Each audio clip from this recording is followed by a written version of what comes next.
Ei, aqui é a Iana Coimbra, jornalista, pesquisadora, doutora em comunicação, escritora, mãe, leitora compulsiva, e este é o podcast Aqui Tem Textão.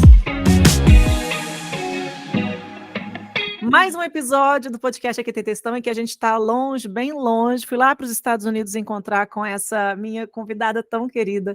Hoje a gente conversa com a Tati Soares e eu não vou apresentá-la. Ela é que vai. Tati, que bom que você está aqui. Você apresenta, minha amiga, minha companheira. Vou deixar esse jogo para você, vai. Bom, eu sou a Tati, eu sou mãe, sou amiga, sou a mais velha de 3 irmãos. Meus pais, uma parte mineira, outra parte nordestina. Enfim, tenho um filho de quase 11 anos de idade, mora há 14 anos fora já do Brasil. E você tem sido uma grande amiga para mim desde 2003. Nossa, a gente se conhece há muito tempo. Apenas 21 anos, foi ontem. E hoje, Ana, eu vou falar sobre algo que eu nunca falei publicamente, a não ser com outras pessoas na minha vida, né? Quando eu pedi para a Tati, né, chamei ela para poder participar do podcast para falar sobre esse assunto específico, eu sabia que era um tema delicado, sabia que era um tema que ela nunca tinha falado abertamente sobre isso, mas é um dos grandes marcos da nossa vida. Para poder explicar um pouquinho, a Tati, a gente trabalhou juntas há muitos anos, e só que eu já tinha conhecido a Tati antes, né? Quando eu conheci a Tati, ela morava em São Paulo, ela e o então marido.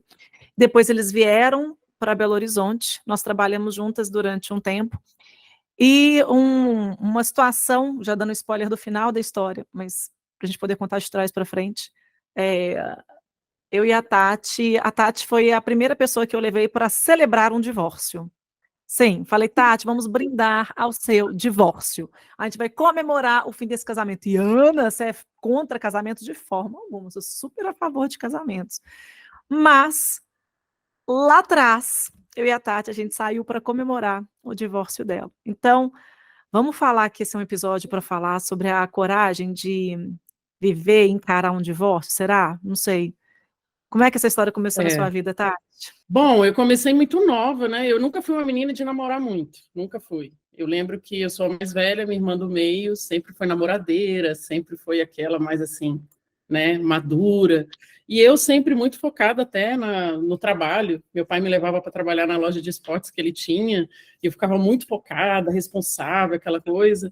E não me interessava, assim, eu tinha muita vergonha, tinha muita timidez e tal. Mas teve uma vez que teve alguém que começou a me olhar pela vitrine, porque eu trabalhei em shopping durante 10 anos, com meu pai, que tinha loja lá, e essa pessoa começou a me olhar muito, e eu estava do outro lado da loja, e me olhar e tal, e eu falei, gente, tem alguém me olhando, gente, é muito bonito. Nossa, esse cara tá me olhando. Daqui a pouco eu comecei a saber que era um dos caras, um dos homens, assim, mais desejados do shopping, imagina. E aí o pessoal falou, nossa, parece que ele tá querendo conversar com você. E aí, gente, só resumindo, né? Acabou que a gente começou a conversar, a gente começou, assim, né, a namorar, e até então eu lembro que eu tinha uma rejeição, eu me sentia um pouco rejeitada nesse lado, assim, eu nunca imaginava que uma pessoa tão linda podia se interessar por mim. Olha só, eu tinha, sei lá, 17 para 18 anos, estava entrando na faculdade de publicidade e propaganda, então, assim, eu tinha uma coisa... Linda de viver, uma mulher, estamos aqui falando de uma mulher linda, uma mulher, assim, que quem olhava de fora te via, e assim, total de 0 razões para se sentir dessa forma, né? Assim, eu acho que sim, né? Mas assim, eu me sentia, porque eu creio que hoje eu posso contar para vocês, depois de muitos anos, que eu jamais imaginaria que a rejeição começou na minha casa, né? Na minha casa. Eu sendo ainda a filha mais velha, que muita gente acha que muitas vezes é o segundo, é o último, né? Eu sendo a mais velha, eu me sentia um pouco a ovelha negra da família, talvez alguém já tenha ouvido falar essa expressão, a pessoa que não fez as boas escolhas, ou aqui não faz, a rejeitada, porque sua irmã é melhor, o seu irmão é melhor, porque o outro é melhor. Então, eu tinha uma coisa dentro de mim que eu achava assim, na hora que eu conheci aquela pessoa, eu fiquei assim, uau, ele é uma pessoa que muitos falam, é ele que está interessado em você? Então, eu comecei a me achar, trabalhava no shopping center, e eu Isso em comecei Campo Grande, lá no Mato Grosso do Sul, né? A história começa lá. Minha história começa lá. E aí a gente namorou o tempo da minha faculdade, porque eu lembro que a gente começou a se envolver ali de namoro, e aí eu falei, eu vou estudar, e ele foi estudar em São Paulo, capital, e eu continuei estudando em Campo Grande, a publicidade. Falei, minha faculdade tem 4 anos, não tenho a ideia de casar ou fazer nada enquanto esse tempo, minha prioridade é minha faculdade, vou terminar. E foi isso, ele esperou terminar, eu casei dia 16 de março de 2002. Eu tinha exatamente 22 anos. E aí vocês saíram de Campo Grande e foram parar em São Paulo.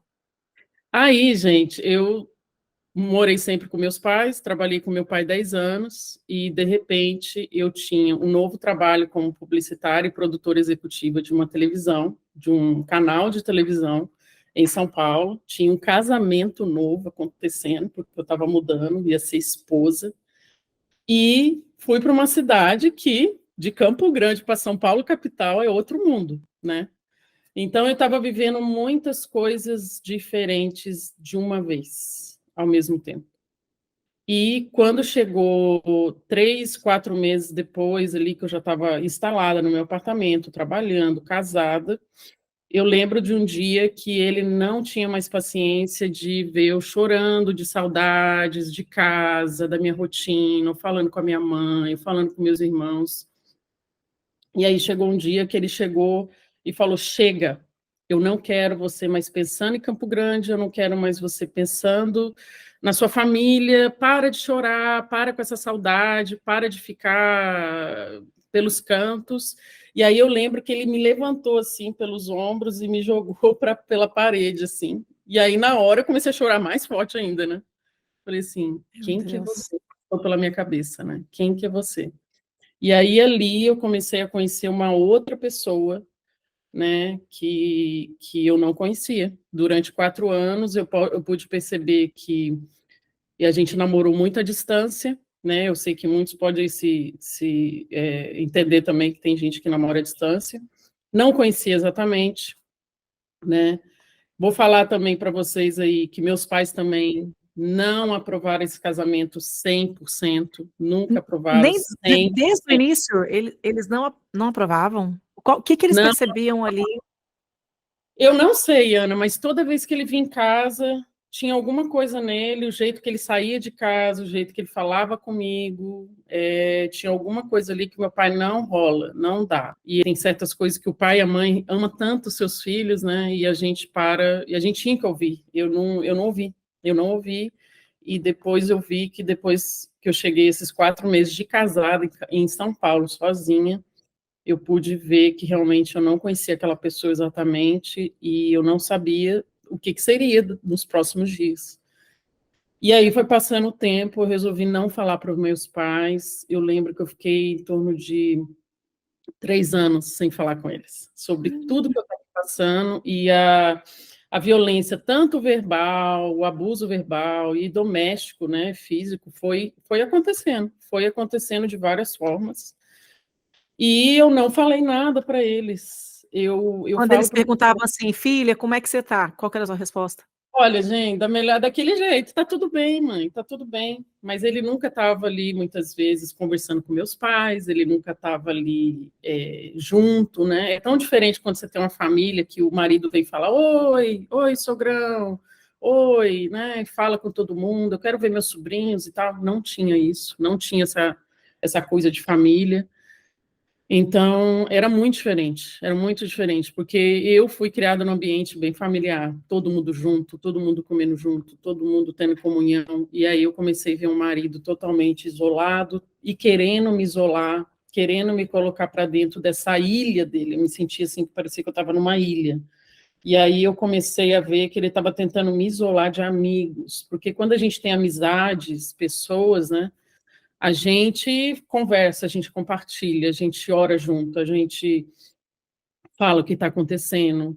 Enfim, então eu comecei a ver que ele estava tentando me tirar dessa rede, né? As agressões começaram, você estava com 4 meses de casada. Quando que foi a primeira vez que você entendeu a gravidade do que você estava vivendo? E Quem foi a primeira pessoa com quem você contou a realidade desse casamento, que quem olhava de fora achava, meu Deus, que casal, né? Que casal lindo, Porque eu vou meu falar Deus, para como vocês. vocês dão certo, como vocês se completam. Que essa era a É, impressão que eu tinha quando eu conheci vocês. ele era bonito, sempre foi bonito, se vestia muito bem, as pessoas Agradável, agradável, falava super educado. sim, bom de papo. As pessoas só chegavam para mim, quando que veio o neném, quando que veio o neném, quando veio o neném, quando você falava de algum problema ali, se você falava, não, tem filho logo e tal. Mas aí, Peraí, sério, peraí. Você é, falava que estava com problema no seu casamento, aí a solução, tem um filho que vai resolver? tem um filho que vai Mentira. resolver. Várias pessoas me falaram isso. Eu compartilhando tudo que eu estava passando, eu falava assim que se viesse um filho, podia tudo mudar. Mentira, muda para pior, tá? Para quem está escutando, ouvindo a gente aqui, te contar uma coisa. Casamento ruim, relação ruim, quando vem um filho, piora, não melhora, porque a obrigação da criança não é salvar ninguém. A gente teve uma briga muito feia, assim, na questão de eu não aceitar mais abuso e tal, e aí ele foi passar o Natal com os pais dele, e eu fui passar o Natal com meus pais. E nessa vez eu falei, eu vou passar o Natal com meus pais e vou abrir o jogo para meus irmãos, para meu pai, para minha mãe. E aí, com 3 anos, eu sentei com eles e conversei em detalhes tudo que estava acontecendo. E dali, depois de 2 semanas, eu senti de realmente dar o início ao divórcio, aos papelada pela primeira vez. E meu pai voltou comigo para casa em São Paulo. Comecei a procurar advogado e avisei o meu ex-marido, né, que eu não iria continuar daquele jeito, daquele Qual que foi a jeito. reação? Qual que foi a reação dos seus pais quando eles souberam do que você estava passando? Eles choraram muito. Meu pai falou: Eu nunca levantei a mão para você, minha filha. Você sempre foi uma pessoa que eu sempre tive muito cuidado e carinho, mas meus irmãos e meus pais se emocionaram muito, me abraçaram demais, assim, foi um momento de muito choro, unidade, arrependimento, foi muito lindo, assim, aquilo que a gente estava vivendo em família naquele momento. E Tati, aí a por que gente... que você acha que você demorou tanto tempo para contar para os seus pais? No Ai, primeiro porque ano, ok, né? Você estava ali, você já tinha sentido que tinha casado contra a vontade deles, né? Tava entendendo, mas assim, 3 anos é muita coisa. eu acho que a gente espera muito, né, Iana? A gente fica muito. Eu tinha vergonha, né? Eu não queria que isso acontecesse. Eu era muito nova. E eu vou te falar, eu amava ele demais. Eu amava ele demais. Eu esperei por ele. A gente espera casar, a gente espera ser a esposa de uma pessoa só. Então, eu acho que em todo momento eu estava crendo que tudo podia mudar, eu estava esperando que as coisas poderiam mudar. Eu lembro que eu fui li livros e livros de psicologia, de comportamento, tentei entender um pouco da vida, da mente, enfim. Então, eu não tinha, eu não queria desistir. Eu acho que eu não queria desistir e eu não queria testemunhar para o meu pai, para minha mãe, eu também tinha aquela coisa, eu não queria mostrar algo também horrível para eles, entendeu? E eu tinha vergonha mesmo, eu tinha vergonha. Depois das agressões, né? Qual que era o comportamento dele? Ele te pedia desculpa, ele falava que ele ia mudar? Qual que era o argumento Foi dele para esses atos violentos? isso que era uma coisa que até o final ele nunca se arrependeu. Nunca se arrependeu, ele sempre achava que eu merecia tudo aquilo. Ele sempre achou que eu tinha que aprender algo, e ele era muito bom, ele era o exemplo. Ele sempre achou que eu não estava no nível que ele estava, e que tinha alguma coisa em mim que estava faltando. Então, eu tinha essa coisa de sempre procurar fazer algo, preencher algo, ser algo que eu achava, meu Deus, eu nunca vou conseguir chegar no nível dele, entendeu? É sempre eu a errada, é sempre eu a, entendeu? Então eu falei, gente, não é possível que eu não vou chegar nesse fim, né? E tinha momentos muito bons, tinha momentos que eram ruins. Eu sei que nesses 3 anos, quando eu comecei a dar entrada no divórcio, realmente eu dei entrada no divórcio, avisei ele logo depois do Natal. Ele veio para advogado, veio para começar a dar entrada nas papeladas, junto com meu pai. E aí, é, eu lembro que ele foi para Belo Horizonte. Foi para Belo Horizonte se cuidar num lugar com pastores e tal. E pastores chamaram ele e tudo. E aí eles falaram assim, Tatiana, vamos dar uma pausa agora, porque ele está se cuidando. E aí foi a primeira vez que eu vi ele buscando ajuda. É a primeira vez que eu vi ele dando um sim para alguém que falou, peraí, vocês precisam ver o que está acontecendo. Só que eu estava tão machucada que eu não aceitei ir nesse lugar junto com ele, em BH. E eu fiquei com meus pais. E aí um dia eu voltei para São Paulo, porque eu ainda trabalhava em São Paulo, porque eu recebi umas férias forçadas, né, para poder ter esse tempo um pouco, que eu estava entrando num divórcio. E aí, quando eu voltei para São Paulo, ele voltou de BH. Quando ele voltou de BH, eu lembro que ele estava na minha mesa, assim, e voltou desse lugar de restauração e tal. E eu lembro que eu olhei nos olhos dele, eu falei, alguma coisa ele viveu, alguma coisa ele mudou, alguma coisa caiu a ficha, entendeu? E ali eu senti meu coração, sabe, sentindo de entender e, ao mesmo tempo, talvez dar uma chance para ele, ouvir ele. Todo mundo ao meu redor não queria que eu desse chance e tal, mas eu comecei a ouvir, e aí acabou que a gente realmente se entendeu que vamos cancelar a papelada, vamos tentar novamente. E aí foi quando eu mudei para Belo Horizonte. Recebi Você uma se nova proposta. arrepende de ter dado você se arrepende de ter dado para ele essa segunda chance? Não, não me arrependo de nenhum ato que aconteceu. Não me arrependo, não me arrependo. Isso tudo valeu de eu ver. Eu acho que se eu não tivesse feito talvez isso, de ter dado essa chance, de ter aberto, né, para esse tempo de cura ou esse tempo de reconciliação, eu acho que eu teria me arrependido. Eu não teria talvez feito tudo que eu deveria ter feito. Então, não me arrependo. Voltei, parei a papelada, cancelei o divórcio, mudei de cidade, mudei de trabalho, mudou tudo. Aí a gente começou tudo do zero. Eu vou falar que depois que eu fui para Belo Horizonte, depois que passou esse tempo, eu vivi 1 ano e meio muito bem, com uma pessoa que eu amava, que era o meu marido, mas eu nunca tinha vivido um casamento normal. Vamos falar que eu vivi 1 ano e meio, quase 2 anos, casamento normal. E foi quando a gente se reaproximou, porque a gente se conheceu em São Paulo, aí eu lembro quando você chegou em Belo Horizonte, né, já com essa coisa, ó, a gente estava vivendo um outro momento, eu lembro que eu fui na sua casa, no bairro Buritis, no apartamento, montando as coisas, e de fato ali, por exemplo, vocês foram no meu baile de formatura da faculdade, né, tenho foto, né, de vocês ali no baile de formatura da faculdade, e a gente via um casal, repito, feliz.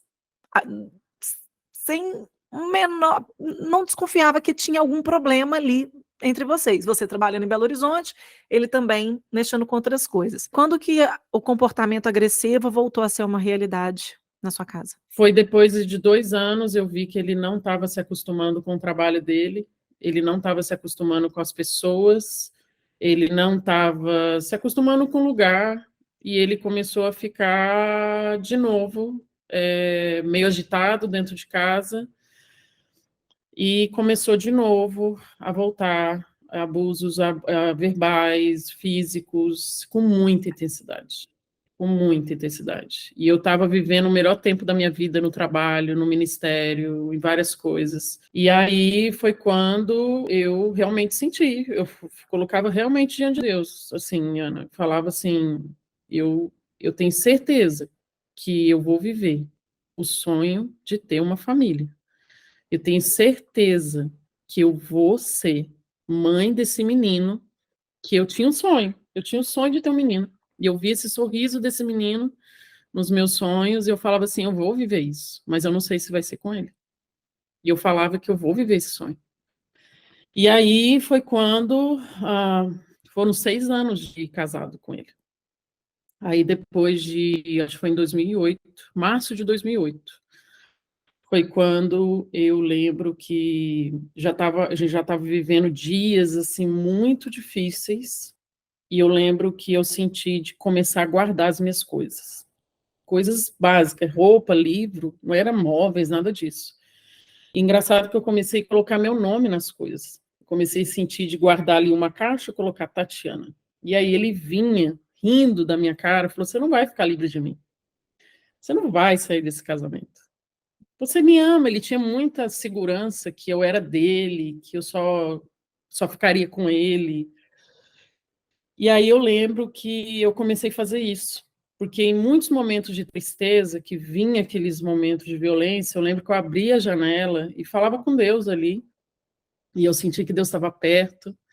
E eu vou deixar aqui assim um versículo para quem tem curiosidade de saber, de Isaías 54, se você for lá no versículo,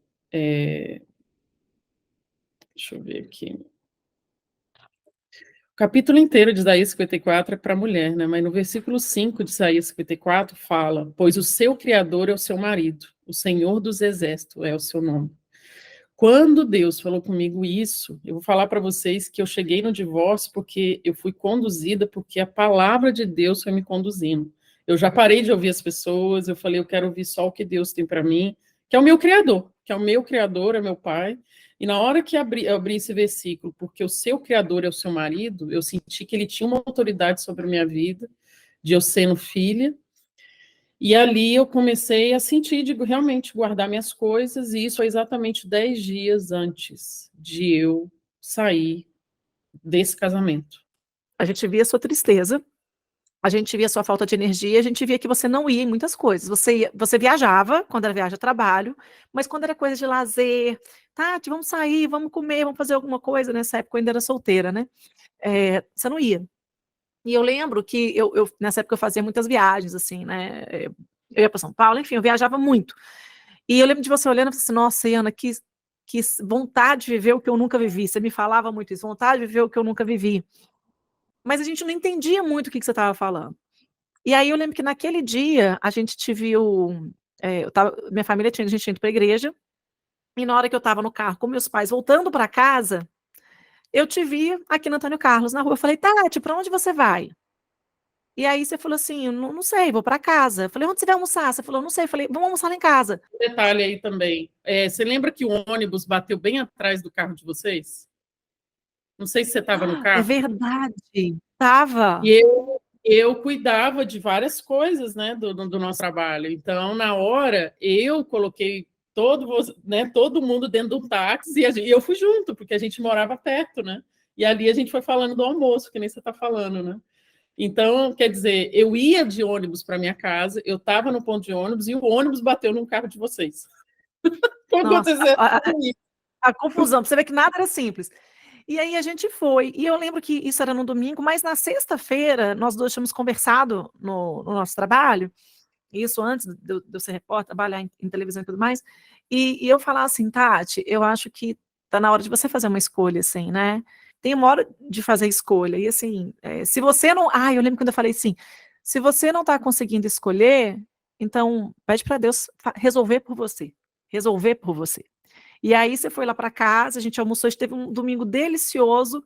E aí, na hora que você voltou para casa, onde você morava com seu marido, tava tudo. Ele te colocou para fora. E aí você me ligou, né? Que eu ainda falei, da notícia, você me ligou e você falou assim: cheguei em casa e não consegui entrar. É, E eu falei, tá, é, eu acho que a sua resposta está aí, né? Se você não conseguir ou entrar, acabou, é o fim, é o fim. é, E isso a gente ainda não sabia dos episódios de violência doméstica. é. Eu não falava, tinha muita vergonha, e eu sei que muitas mulheres também passou pelas mesmas coisas, entendeu? 20, eu tinha 27 anos, 27 para 28 anos, muito nova, eu me achava. Eu acho que vergonha, eu acho que se alguém via alguma coisa, eu escondia com maquiagem. Se via alguma coisa, tropecei e caí. Eu acho que talvez você tenha ouvido Sim. algumas E, desculpas e aí nessa. eu lembro de uma vez assim que você chegou com o olho meio roxo, meio, eu falei, Tati, o que é isso? Não, você não vai acreditar. Eu tropecei e caí. E na época também, eu também era muito jovem, eu era muito nova. Você tinha 27, eu tinha, sei lá, 22, 23 anos, muito no... Então, assim, no meu universo dourado, não eram coisas que a gente estava acostumado a ver, né? E aí, mas aí depois eu lembrei disso, uma vez do braço, que você estava roxa no braço. E eu falei, Tati, o que é isso? Aí você, não, gente, eu fico roxa muito fácil. Depois que eu voltei para trás e lembrei das memórias, eu falei, meu Deus, tem muito tempo que a Tati está passando por isso, Ela estava na mesa ao meu lado e eu não fiz nada. Imagina isso. Você fez muito, muito. Tinha muitos momentos que eu tinha sonhos, tinha muitos momentos que eu vinha triste, você vinha com uma palavra, você me motivava, você me levantava. Eu falava, gente, olha isso daqui. Era Deus, assim, era algo assim que eu falava, uau, era tudo que eu estava precisando naquele dia. Você fez muito na minha vida, muito, muito, muito. Tanto que quando eu passei, né, quando eu não pude entrar na minha casa, lembrando que a sua família convidou ele, a gente chegou a ligar para ele, ele não quis Foi. ir, pela 10ª vez, né, porque ele nunca queria ir em nada. E aí eu não consegui entrar em casa, realmente outras pessoas foram tirar minhas caixas que estavam com o nome Tatiana, e aí a gente realmente começou o processo de divórcio definitivo, né? Definitivo. E aí teve um outro dia que me marcou muito. Eu tô na dúvida se nesse dia, se depois você foi lá pra casa, você dormiu lá em casa, você dormiu em outra casa, eu não lembro. Sei que você chegou até a dormir lá em casa um tempo. E, e aí a gente precisava de voltar no apartamento, né? Eu contei isso pra você que você nem lembrava dessa história. Não, não Quando você lembrava. veio no lançamento do livro. Gente, a gente fala disso rindo agora, mas é porque tem muitos anos e, enfim, a gente dá hoje a gente ri de coisa que há um tempo atrás a gente já chorou. É. E aí, nesse processo, você precisava de voltar em casa para poder pegar algumas coisas, né? Algumas coisas já tinham ido, mas já tinham coisas lá. E aí a gente foi. Fomos eu, você e fomos outras pessoas. E eu lembro que eu entrei no apartamento e eu falei assim, eu entrei na cozinha, gente, eu peguei uma faca, eu peguei uma faca. O que eu ia fazer com a faca? Nada. Aí eu peguei uma faca e eu já fui olhando as rotas de fuga.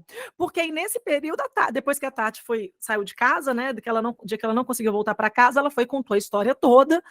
Aí eu fiquei horrorizada, a gente chorou, enfim. Então, quando a gente foi na casa dela para poder retirar essas coisas, eu entrei no apartamento, acho que ficava no segundo andar ou no primeiro andar, mas era pertinho, assim. Eu olhei para as janelas, eu falei: olha, se ele entrar aqui, dá para trancar aqui, a gente pular da janela aqui, dá para fazer não sei o que lá. Eu comecei na minha cabeça a imaginar os vários rotas de fuga. Foi literalmente, eu entrei no seu apartamento pensando em rotas de fuga, peguei a faca e vamos lá, vamos rápido, vamos rápido, vamos rápido.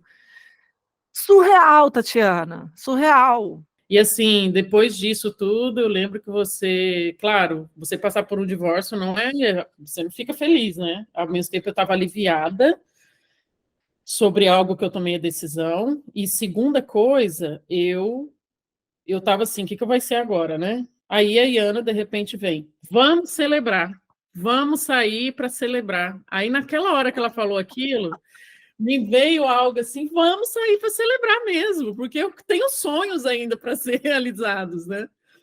E aí foi tão gostoso, Ana, aquilo ali marcou minha vida, aquela saída, que a gente foi comer, a gente foi rir, a gente foi conversar e parecia que foi a primeira vez que eu senti em muitos anos que eu estava livre, que eu estava feliz, que eu poderia ser feliz, que eu tinha saído parecendo de uma prisão e que eu estava agora pronta para voar para algum lugar. Eu não sabia o que era. Eu sei que eu sentia muita alegria e eu ficava assim, nossa, eu nem sei o que o futuro me aguarda, né? Mas assim, eu estava muito feliz, muito feliz. Aquele dia E, foi, na, foi uma cura na minha vida. e naquele dia foi engraçado que você fala, né? Você tinha 27 anos. Gente, 27 anos é nada. Jovem. Mas você trazia um peso, né, assim, na sua história, em tudo, que você realmente parecia uma mulher muito mais velha e muito mais vivida do que você era. Só que você tinha só 27 anos, muito nova. Então eu falei, Tati, vamos lá, vamos comemorar, vamos celebrar o seu divórcio. E você olhou, né? Eu falei, bora, vamos comemorar. Eu falei, porque na verdade é o fim de uma prisão, é o fim de uma relação que só te adoeceu, uma relação que só te fez mal. E foi um dia, de fato, assim, marcante. Né? A gente não estava celebrando a gente não estava celebrando o fim de um casamento, a gente estava celebrando o fim de uma relação abusiva, a gente estava celebrando o fim de uma prisão, de um relacionamento tóxico, e inclusive o fim de anos de agressão. É. E isso é uma coisa que tem que ser celebrada. E o que foi incrível depois disso, Tati, é que você viveu a gente acompanhando o seu processo, você vê um processo de rejuvenescimento. Ali você voltou a ser a menina de 20 anos. É, é, com certeza. Porque a gente fica muito presa com muitas coisas, né? E aí você começa a tirar aquilo, você começa a falar, peraí, eu vou viver. Eu lembro que eu comecei a ter novas amizades, eu não tinha. Viajei para a Europa, fiz coisas que eu estava assim, sonhando em fazer na minha vida, que estava tudo estagnado, que eu achei que eu ia fazer com ele, e não aconteceu. Você E teve que aí foi reaprender a sonhar. aprender a sonhar, reaprender a aproveitar a vida comigo mesma, gostar de ir no cinema até sozinha, descobrir o que eu gostava, que eu não sabia o que eu gostava, descobrir de coisas que eu apreciava. Então, para você descobrir de coisas que você aprecia e gosta, você tem que sair, você tem que ver. Então, eu lembro que eu ia para museu sozinha, só para ver. Tinha hora que eu ia para uma orquestra filarmônica lá, para eu ver se eu gostava, ópera. E aí eu comecei a me achar naquele mundo, assim, que eu falei, uau, eu estou gostando de, tipo assim, joy, né? Eu estava me divertindo comigo mesma. E eu acho que isso que foi um ponto muito bacana, porque a gente não precisa de ninguém para ser feliz. A gente precisa se gostar muito, a gente precisa entender quem nós somos. E aí eu comecei a ver quantas coisas erradas também na minha vida eu tinha, né? Que eu estava assim muitas vezes esperando da pessoa, né? O relacionamento com meus pais foi assim só fortalecido, sabe? Meu pai, minha mãe. E eu lembro que eu falava com eles, olha, o próximo marido, eu sei que vai vir. Esse daí, ó, é vocês que vão falar que é ele, né? Nem eu mais. Eu falei assim, a honra está na mão de vocês agora. Eu não quero nem saber, né? É de vocês que vão vir. Eu lembro que eu falava assim. Mas, olha, eu tinha uma alegria, Iana, que não me continha. Parecia que era uma coisa assim. Eu não tinha pressa. Foram 2 anos e meio, tá? Solteira nesse período do divórcio depois. E eu não tinha pressa, eu tinha pressa de viver coisas boas, coisas alegres, de viagem, sei lá, eu tinha De pressa rir. Que de a Tati tem uma risada muito marcante, muito alta. E a sua risada, eu lembro que ela incomodava o ex, que o ex reclamava da sua risada. não queria que eu risse, eu falava muito alto, para, não fala, não ri. Hoje, assim, de muitos anos, né, eu andei já com muitas mulheres nessa situação, que graças a Deus, através do meu testemunho, eu pude ajudar. E hoje eu falo, gente, não fique nesse lugar, sabe? Porque tem algo mais. Sempre tem algo mais. O Senhor tem algo mais, entendeu? Para a filha dele. E eu lembro também o seu processo de tirar a aliança. Que aí, depois você tirou a aliança, você usava um anel no lugar. Qual que foi essa. Como é que foi contar para as pessoas e lidar com essa questão de que, olha, então, separei. E quando as pessoas perguntavam por quê, você assumir, o que você falava na época? Nossa, foi tão difícil. Eu lembro que depois eu troquei a aliança e coloquei Jesus. Tinha uma aliança bem pequena, Jesus, assim.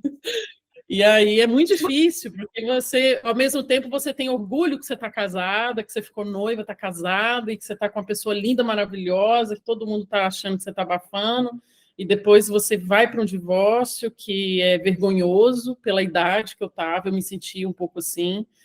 Mas depois, nesse tempo de 2 anos e meio, Deus foi tratando comigo, eu fui também me permitir também a entender por que aconteceu tudo isso. Eu tinha curiosidade, Ana, de saber por que eu escolhi isso para minha vida, né? Eu creio que todo mundo que passa pelo divórcio tem que parar um pouco para refletir. Por que eu escolhi essa pessoa? Por que eu cheguei até esse ponto, entendeu? Então eu comecei a ver pontos de rejeição que eu tinha lá atrás, que eu tinha que tratar. E eu fui tratar com meus pais. Perdão, coisas de perdão do meu pai com a minha mãe, que eu tive que tratar. Coisas até assim, coisas que eu tinha de marcas na minha infância, que eu queria perguntar para minha mãe, mãe, por que você falava assim de mim? Né? Ovelha negra, isso, aquilo, por quê? E aí, nesse momento, a gente começou a fazer essa volta, sabe? De reconciliar, de entender. E eu falei assim, eu não quero levar essas marcas ou muitas vezes não saber escolher, ou não saber ver o que Deus tem de melhor para mim, porque eu ainda estou com essas marcas de rejeição, sabe? Passa por essa É. questão de você enxergar o seu valor, você entender quem você era, que aquela escolha não definiria o resto da sua vida, você se permitir também, né, ser amada, você viveu uma história que não carregava esse peso e essas dores, porque é uma história muito pesada. E a gente sabe que tem muita gente que vive esses relacionamentos abusivos e que tem essa dificuldade de assumir, de olhar, de contar, de pedir ajuda, né? Então, quando, quando a gente vê a sua história, a gente vê muito bonito, porque quando tá, hoje a gente pode falar, a Tati está casada, tem um filho, né? O menino do sorriso chegou, mas esse casamento e o menino do sorriso chegou, essa estrutura nova chegou, não foi para aquela mulher quebrada, foi para aquela mulher que aprendeu a viver sozinha, que aprendeu a se alegrar sozinha, que foi viver histórias, foi viver aventuras, que se reconstruiu e que essa mulher tinha condição de criar uma outra relação com você mesma, com a sua família e com todo mundo, né? Então, assim, e aí você nem ficou em Belo Horizonte, você foi embora também. Pois é. Isso daí é uma coisa também que meus pais falavam para mim, olha, eu sinto que talvez você não vai estar mais aqui, você não vai ficar no Brasil. Aí eu ficava assim, uau. Aí eu fiquei ouvindo muito meus pais. E eu lembro que dessa vez eu queria muito respeitar e tinha muitos momentos a gente orando junto e eu falava, aonde? Aí eu lembro quando eles falaram, anota aí no seu diário. Aí eu anotei no meu diário.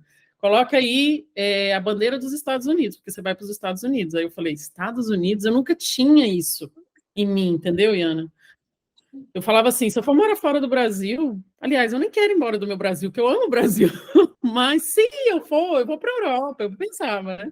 Mas anotei os Estados Unidos e deixei lá no meu diário. E aí eu lembro que o tempo foi passando e você sabe, eu sempre amei o que eu faço, sempre amei os nossos amigos em comum que nós temos em Belo Horizonte, e um belo dia eu conheci o irmão de uma pessoa que era um dos meus melhores amigos, e eu falava assim, como assim que você não falou que você tem irmão? Você quer falar quem é? Eu falo. E aí, nesse universo, ai, gente, é tão engraçado, porque eu conheço o marido da Tati, porque ele estudou na mesma escola que eu. Então, assim, era uma pessoa muito próxima, assim, ó. Eu falo que Belo Horizonte é muito mal distribuída, as pessoas estão todas no mesmo lugar. E aí, de repente, a Tati ficou muito próxima da Nívia Soares, nossa amiga, que canta tal. A Nívia é casada com o Gustavo Soares, Gugu, e o Gustavo tem 2 irmãos. A Carol, que eu convivi muito na época da adolescência e que mora nos Estados Unidos, sei lá, desde sempre. A Carol foi estudar na época da adolescência, não voltou, tá lá até hoje. E o Cris. E o Cris, que eu conheci na época de colégio, que estudou relações internacionais e que em algum momento também foi embora para os Estados Unidos. E nessa época em que Tati estava solteira em Belo Horizonte, e a pessoa falava assim: vamos ali fazer compra no supermercado. A Tati, vou. A Tati ficou tanto tempo sem fazer nada, que se alguém falou assim, Tati, vamos ali dar uma, sei lá, vamos na esquina andar, vou. Qualquer coisa que a gente convidava a Tati, vou. Ela se oferecia para em tudo, né? Você chamava a Tati ia. Então a Tati estava muito próxima da Nívia, do Gustavo e de vários outros amigos. E Cris voltou dos Estados Unidos. E aí vocês se encontraram. Pois é, se Como que encontramos foi na esse casa. encontro? A Nívia tinha um mini zoológico na casa dela, se eu ouvisse coisa que é sua mãe de rir. Era 2 gatos, era tartaruga, era passarinho. E Galinha. eu amava a Nini, né? Ela ama animais. Então eu falava assim, Nini, deixa eu ficar aqui, sua casa está na frente do lago, eu vou ler uns livros. E eu cuido dos animais, vou passear com os cachorros. E de repente ela chega de uma turnê, de uma agenda que ela estava vindo, e ele estava dentro do carro. Na hora que ele chega, aí o Gustavo, meu irmão, Cristiano. Aí eu falei assim, você tem irmão? Você nunca tinha me falado que você tinha irmão? E aí eu, oi, tudo bem, Tatiana, me apresentei. E a gente começou a conversar sobre isso. O que aconteceu na sua vida? Eu comecei a falar da minha, da dele, e a gente começou a conversar sobre isso, mas não foi aquela coisa de primeira vez, sabe? Nossa, parou, é ele, é ela, não. Diz ele que ele falou que na hora que me viu, falou que eu ia ser esposa dele. É um homem Agora bom gosto. eu fiquei assim, né? Ainda conversando. Mas num resumo aí, 6 meses, né? 6 meses a gente namorou, noivou e casou. E os meus pais, eu lembro quando eu liguei para os meus pais, falei assim, olha, eu estou conhecendo o Cristiano e tal. Eu queria levar ele para vocês conhecerem, né? Tinha toda aquela coisa de meus pais conhecerem. Aí meu pai e minha mãe falou assim, filha, Você lembra quando eu te falei sobre os Estados Unidos? Eu falei, lembro, pai. Aí ele falou assim, então tá, então você lembra. Segundo, filha, eu falei, pai, eu queria levar o Cristiano para vocês conhecerem Campo Grande, porque eu estava em Belo Horizonte. Aí ele chegou e falou assim, a gente já sabe que é ele que vai ser seu esposo. A gente podia fazer, sabe o quê? Na hora que você vir com ele, a gente já faz a festa de noivado aqui. O que você acha? Aí eu fiquei para trás. Eu falei, meu Deus, o negócio estava muito além do que eu podia Ai, que imaginar. povo doido! Jesus, que povo doido! E aí, na hora que eu comecei assim, eu falei, sério? E aí foi assim, Ana. Na hora que eu fui levar o Cris para os meus pais conhecerem, já foi a festa do nosso noivado, em Campo Grande. Foi Que muito loucura. rápido. E é engraçado, porque quando ficamos sabendo, né, a Tasha, você amiga, tem que te contar uma coisa, tô namorando. Aí eu, quem? O Cris. Eu comecei a rir, porque eu falei, gente, não é que faz sentido, né? Porque o Cris também, quando ele passou pela história dele, viu o divórcio e tudo mais, a Miriana, que é a mãe dele, que eu conheço desde criança praticamente, lembro dela contando a história e tal, a gente falava assim, nossa, mas que dó, o Cris, meu Deus, ninguém merece passar esse tipo de situação, né? E aí, de repente, a gente vê vocês dois se encontrando para construir uma história nova, e não é só isso, né? A área de atuação profissional dos dois também tem a ver. E isso era uma coisa que era importante para você, né, Tati? Eu lembro de você Isso. falar assim, que você queria alguém, que você queria se relacionar com uma pessoa que profissionalmente, com quem profissionalmente você poderia somar e dialogar. Conta aqui o que o Cris faz. O Cris é de cinema, produtor, fotógrafo. O dia que eu conheci ele, ele estava segurando um livro de cinema, estudando coisa de filme. E eu falei, uau! Então, quer dizer, eu também fiz direção, né, de filme em São Paulo com Fernando Meirelles, uma época. Então, eu gostava um pouco dessa área de cinema, mas ele já estava atuando na área de cinema aqui nos Estados Unidos, né, de short movies, já estava filmando. Então, assim, foi um aprendizado. Eu estava falando com ele, eu estava indo para outro nível, né, de produção, de imagem, de tudo. Então, realmente, a gente até hoje trabalha junto e é realmente um casamento perfeito, assim, em todos os sentidos. E o tema do casamento de vocês, a cerimônia de vocês, qual que era? Foi sobre a glória da segunda casa será maior que a primeira, que eu lembro que eu coloquei, né? Mas era tudo cinema, gente. A gente fez toda a entrada de película. A minha aliança, não sei se dá para o pessoal ver, é de Ah, película. sim. Gente, era tudo de cinema. Até o meu vestido de noiva, eu coloquei um cinto preto para poder diferenciar um pouco, para não ser aquela noiva tradicional. Todos os clipes, as músicas, era tudo ligado a cinema. E, enfim, até o convite, né? Tinha um negócio parecendo que era um ticket de cinema, né? Para ir no Premiere. Tati, e como é que foi começar uma nova relação com essa bagagem que os dois tinham? Como não deixar essas bagagens dos casamentos anteriores virem junto para esse casamento de agora? E Ana, foi uma coisa muito legal que a gente desde o início falou assim: a gente não tem tempo mais para brigar, a gente não tem tempo para perder tempo com mimimi, com coisa, porque nós dois já passamos por muitas coisas. Então, meu relacionamento há 14 anos com o Cris é um relacionamento divertido, é uma parceria tão grande em todas as coisas.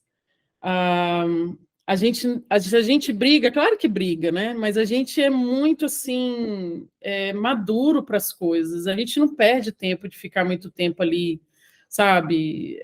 Perdendo tempo com coisas. Se tem alguma coisa que está incomodando, a gente tenta parar logo, pedir perdão e rever, não ficar muito tempo. Então tem algumas coisas que eu e ele hoje tem pressa de resolver e não deixar a coisa acontecer.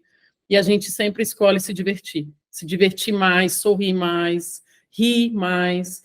E nisso tudo veio o ITA em 2013, né? A gente casou em 2010, 2013 veio o ITA, e realmente o ITA tem agora quase 11 anos de idade, e é a criança que eu sonhava de ver aquele sorriso, né? Que eu via nos meus sonhos.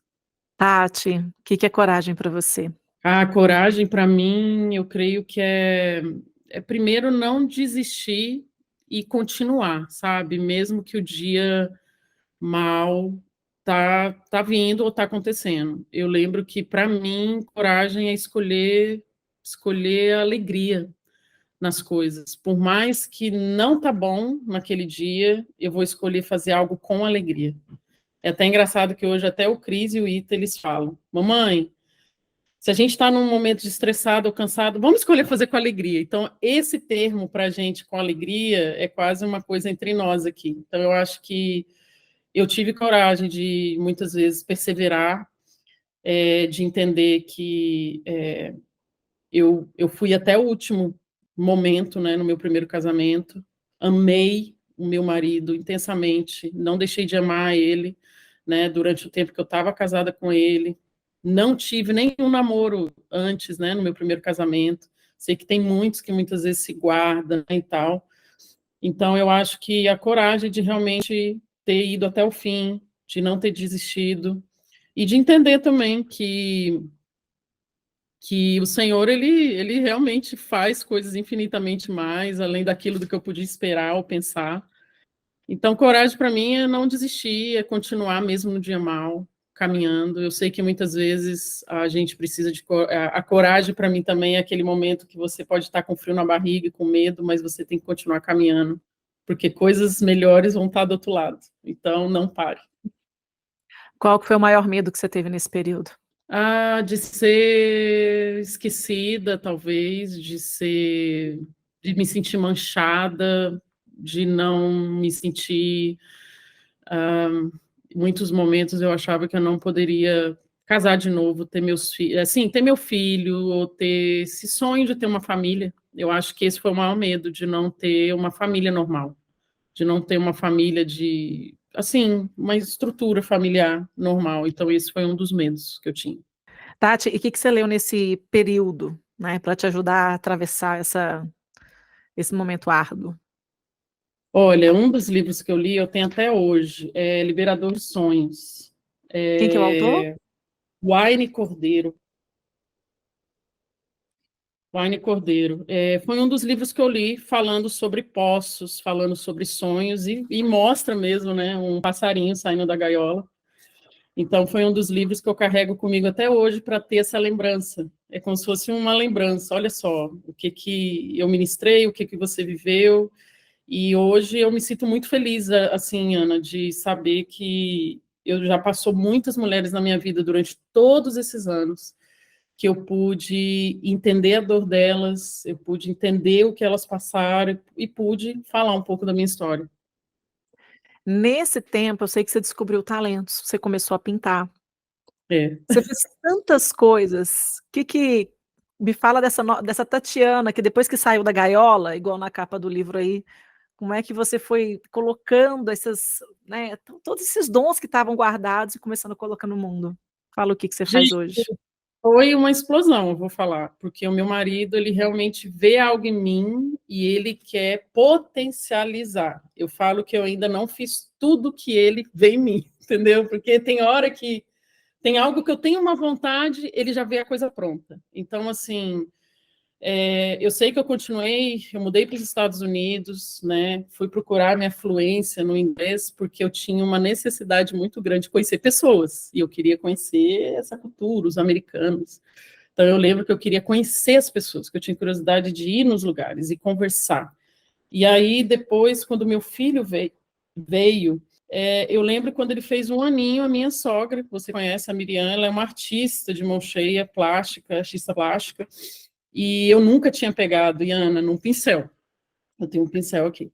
Eu nunca tinha pegado no pincel. Tudo para mim eu comprava pronto. Eu até gostava de xícarazinha que tivesse desenho em aquarela, tudo.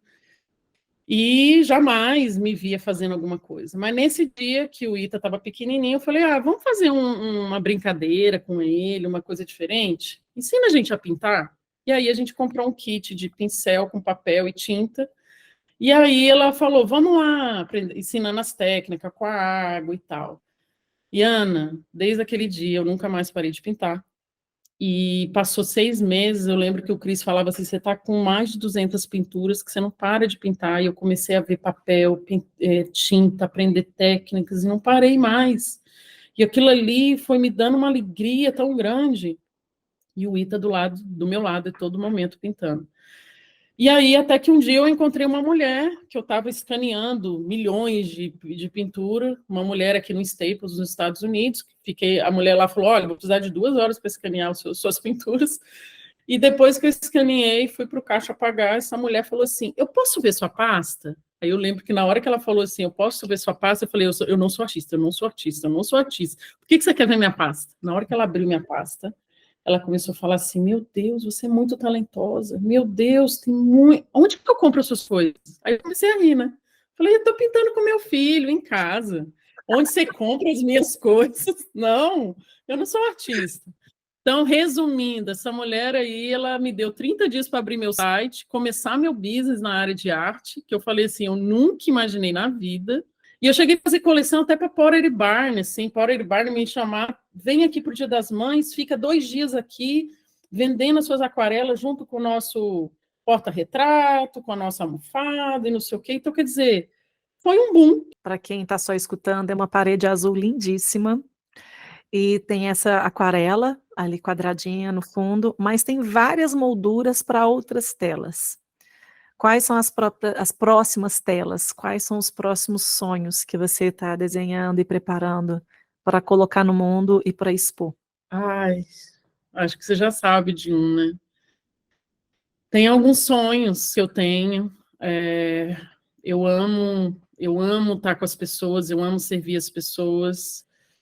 E eu creio que a próxima aventura aí agora é ser escritora. Que eu estou escrevendo um livro. Escreve, escreve, escreve. Você tem sido também a mentora, né? Uma pessoa que tem me ajudado muito nesse processo. E meu pai faleceu há 2 anos atrás. E foi um momento também muito difícil. Eu creio que agora eu vejo que essa parede voltou depois de 1 ano.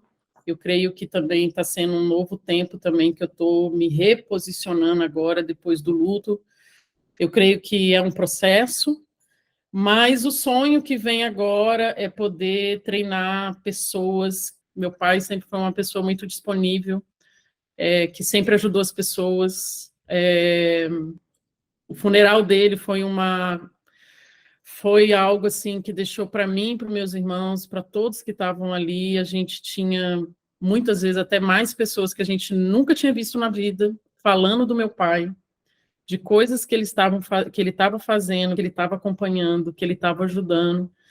E isso daí é a maior prova que foi um dos corações mais voluntários de servir pessoas que eu conheci. E ele deixou muito isso em mim. Então, eu quero poder trazer nesse livro isso. É o livro sobre, para quem está na igreja servindo, para quem, muitas vezes, não só na igreja, eu creio que a nossa vida, da maneira que a gente vive, o nosso coração, aonde a gente está, a gente pode ajudar pessoas, a gente pode ser intencional, a gente pode olhar uma situação e transformar aquela situação. Então, eu quero que esse livro possa trazer um pouco de intencionalidade na vida das pessoas, aonde elas estiverem, para poder fazer algo bom pelas pessoas, sabe? E essa história desse livro da Tati foi muito legal, porque eu e a Tati a gente não se via pessoalmente há quase uns 10 anos, que a Tati foi embora para os Estados Unidos, e esteve no Brasil em alguns outros momentos. Eu lembro daquela vez que você veio, eu estava grávida da Catarina, mas ainda não tinha contado para ninguém, e a gente se encontrou na casa da Nívia, e foi muito gostoso, mas depois a vida, né, cada uma acabou indo para um lado, e a gente vem nesse movimento de se reaproximar. E aí, quando eu estava lançando meu livro, a Tati falou: tô indo pro Brasil. Eu falei: ótimo, vamos me encontrar, que dia que você vai estar? E eu falei: Tati, não acredito, você vai estar aqui no lançamento do meu livro. Então vem. E quando ela vem para Belo Horizonte, ela fica na casa da Nívia, que é lá em Alphaville, eu tô aqui no meu país, Pampulha, e o evento era aqui na Pampulha também, e ela me ligou de tarde e falou: amiga, eu só vou se eu conseguir dormir na sua casa, porque eu não vou conseguir voltar para Alphaville. Posso dormir aí? Eu falei: claro que você pode dormir na minha casa, só vem. Isso que eu tinha 9 anos que a gente não se via. E ela foi no lançamento, encontrou um monte de gente que ela também não via há muitos anos, e veio aqui para casa, dormiu aqui em casa, e a gente aqui no escritório, né, onde o podcast não era nem uma realidade ainda, e a gente conversando, e ela falou: eu tenho vontade de escrever, e ela falou sobre essa questão do voluntariado, e a gente à medida que a gente ia conversando, me preenchendo algumas lacunas, né? Como essa parede sua aí tá falando comigo, ó, né? Porque tem lacunas, às vezes, que não estão preenchidas porque a gente não tem todas as informações, né? Então, a gente reparou algumas arestas aí dessa amizade de pessoas que trabalharam juntas e que tinham coisas que precisavam ser preenchidas, e foi um encontro delicioso. E quando a Tati começou a falar do livro dela, e ao mesmo tempo falando da morte do pai dela, que, né, seu Batista, ele mexeu camiseta durante muitos anos, né? Teve a empresa que era mais alto. Então, uma pessoa queridíssima. Lembro de ter encontrado, né, com os seus pais, uma vez que a gente estava numa feira em São Paulo, né, e a gente estava num flat, aí eles ficaram no outro flat, então a gente se encontrava. Então, um carinho muito grande pelos seus pais. E a gente vê o seu luto, né, Tati? O pai da Tati, ele faleceu de Covid, no meio daquele turbilhão daquela época em que a gente perdeu tantas pessoas queridas. E eu falei, Tati, eu acho que no seu livro falta trazer seu pai, né? O livro estava muito distante. Tati falou assim, não sei como que eu começo, né? Eu tenho esse projeto. Eu falei, Tati, traz seu pai para essa história, né? E aí eu falei, me dá seu telefone. E aí na hora eu falei assim, deixa eu gravar aqui as ideias que eu tô tendo. E aí eu gravei para a Tati as ideias que eu estava tendo. Eu falei, ó, você começa seu livro assim, você fala disso, disso, disso, você recupera assim, assim, assado. O meio do seu livro você faz isso e você encerra dessa forma. Eu falei, toma aqui, você faz o que você quiser com esse conteúdo, né? Mas como foi uma conversa gostosa. Depois a Tati foi embora e deixou um cartão escondido aqui no meu escritório. E eu achei depois, e eu abri, eu li, eu chorei, e foi tão bonito, porque eu vejo assim, como eu estou vendo aí na sua parede, é que a vida da gente, ela tem essas telas que são muito fáceis a gente bater o olho e ver, tem aqueles que a gente ainda vai desenhar, tem alguns espaços que tem que ficar vazios mesmo, que é bonito, é interessante, faz parte da história, né? Por exemplo, quando a gente olha para o seu divórcio, faz parte, não tem como apagar isso que aconteceu, você viveu, ressignificou, fez o que precisava de ser feito com essa história, você não apagou essa história, né? Você não pegou essa tela e jogou uma tinta preta, ou azul, ou verde, e falou assim, ok, vamos fazer em cima. Não, faz Não. parte, né? Tá ali. E hoje você está falando abertamente pela primeira vez sobre esse assunto, mas eu sei que outras telas lindas fazem parte, a sua história não é resumida a esse episódio. E eu creio que muitos que talvez vão assistir que me conhecem nem imaginam dos detalhes e tal, né? Tati, você se considera uma mulher corajosa? Considero. Corajosa, posicionada, glória a Deus. E é mesmo, minha amiga, que orgulho de você, que orgulho da sua história, que orgulho de tudo que você tem feito e das coisas que eu sei que você ainda vai fazer. E o que eu acho tão bonito da sua história é que o Cris, na verdade, ele não veio completar algo que faltava, porque quando você terminou o seu casamento e você se reconstruiu, você se tornou uma mulher completa. Na verdade, ele veio para transbordar o que você já tinha e para catapultar aquilo que também que estava aí. Porque tudo isso que você faz hoje, vocês fazem juntos, tudo isso, quem te conhece, é muito você, né? E se na sua primeira relação você tinha esse marido que queria abafar, porque na realidade era isso, né? Ele não suportava que você crescesse além dele, tivesse mais sucesso do que ele, tivesse mais reconhecimento do que ele. A gente vê o Cris fazendo justamente o contrário, ele falando, Tati, olha aqui, você brilha aqui, vai brilhar, vai fazer. Isso aqui é o que move seu coração, vai colocar no mundo. E isso é muito bonito. E eu acredito que essa também é uma das chaves para um casamento bem-sucedido, né? É você não entrar nessa arena de disputa de quem vai brilhar mais, não, esse aqui tem que ser mais importante do que o outro. Não, é cada um brilhando na área que tem capacidade, talento e paixão por brilhar, e cada um revelando que o outro tem de melhor. E o Cris faz muito isso com você. Ele traz para você o que você tem de melhor. E eu que acompanhei a sua jornada nesses últimos 20 anos, é maravilhoso ver essa mulher muito corajosa, muito posicionada e muito talentosa. Muito talentosa. E leve. E quem vê a Tati hoje com 44, pode ter certeza que ela é muito mais jovem hoje aos 44 que ela era aos 25, quando a gente se conheceu dividindo mesa. E eu fico pensando também, né, voltando naquele tempo, que quando eu fiquei sabendo da história, durante um tempo eu me senti culpada de falar, meu Deus, eu não vi. A gente podia ter feito mais. Mas o importante é que em algum momento algo foi feito.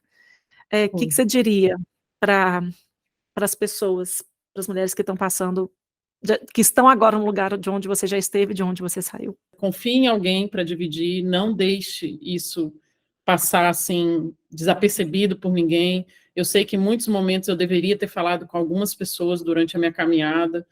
Por vergonha eu não fiz, e eu creio que a vergonha fez até demorar esse tempo, né? Muitas vezes até de cura e de decisões. Então eu falaria, não deixe isso passar. E ao mesmo tempo, se você for uma pessoa que tem fé, que busca Deus, busque a Ele. E eu deixo Isaías 54, o capítulo completo, para que você, que se estiver passando algum momento de abuso verbal, abuso físico, né, possa meditar nesse capítulo inteiro e que Deus possa falar com você, da mesma maneira que Ele falou comigo. Ó, esse episódio então chama Coragem para romper uma relação abusiva. Faz sentido? Yes. Totalmente. Totalmente. Isso aí mesmo, Ian. Eu olho para você, eu vejo, não é que superou, você venceu, você foi, você aconteceu, e eu tenho muito orgulho dessa história. Tati, muito obrigada por ter aberto o coração, ter aberto a caixa das memórias, das lembranças, e ter contado essa história, compartilhado seu coração com a gente. Para mim é uma alegria gigantesca, uma honra muito grande te chamar de amiga, te chamar de companheira, né? Yes. A gente se chamava assim, né? Porque a gente trabalhava juntas. E saber que hoje a gente sopra as asas uma da outra. Obrigada, Ana. Eu que estou muito, muito feliz de fazer parte de tudo que você está vivendo nesse momento. Eu também me sinto muito presenteada. E eu estou muito feliz também por tudo que você está vivendo. Escritora, doutora em comunicação, tudo que você tem conquistado até aqui, sua alegria. E continua sendo essa pessoa que você realmente você produz algo nas pessoas que você tem ao redor, que impulsiona. Então, eu também quero te agradecer pela oportunidade. Foi maravilhoso estar aqui com você. E o seu podcast é meu favorito, enquanto eu estou trabalhando aqui. E é que eu paro de ouvir. Tem hora que eu estou ouvindo até segunda vez, terceira vez. Espero que o meu episódio também fique da mesma maneira, leve. Gente, se você gostou desse episódio, dos outros, não esqueçam de dar a notinha, compartilhe com as pessoas, segue aí os canais, né, do Aqui Tem Textão, no YouTube, no Spotify, e compartilhe os outros episódios também. Minha amiga, um beijo para você e espero que pessoalmente a gente possa se encontrar em outros momentos também. Ah, esquecemos de falar, em qual região dos Estados Unidos você está hoje? Como é que as pessoas te acham? Eu estou em Massachusetts, na região montanhosa, para quem não sabe, Massachusetts tem montanhas, eu estava mais perto de Boston, agora a gente está numa casa que a gente comprou mais um terreno, mais perto das montanhas, mais tranquilo. E como que acha a gente? A gente tem hoje uma produtora que chama thebrandybistro.com aqui, atendemos muitos brasileiros, comunidade brasileira, que estão sonhando em projetar o produto para o mercado americano. Então, esse que eu sinto que é o nosso tempo aqui, trabalhando com esses brasileiros, e agora também estou escrevendo esse livro, que eu espero muito que seja bênção para muitas pessoas que trabalham ou que servem nas igrejas, nessa área do voluntariado. E é isso, eu estou aqui em Ludlow, na verdade é uma cidade colonizada por portugueses, nessa área western de Massachusetts. Tá bom, quero ir te visitar, tá? Venha logo. Mas eu tenho em BH, eu vou estar em BH logo, logo. Então vem também, e vamos falar mais desse livro, quero ler seu livro, vamos escrever esse livro, vamos fazer acontecer. Beijo, minha amiga, beijo para você, para o Chris e para o Ethan, porque aquela família que você sonhava em formar, ó, chegou, deu certo. Amém. Tchau, amigo. Tchau, gente, semana que vem tem mais podcast.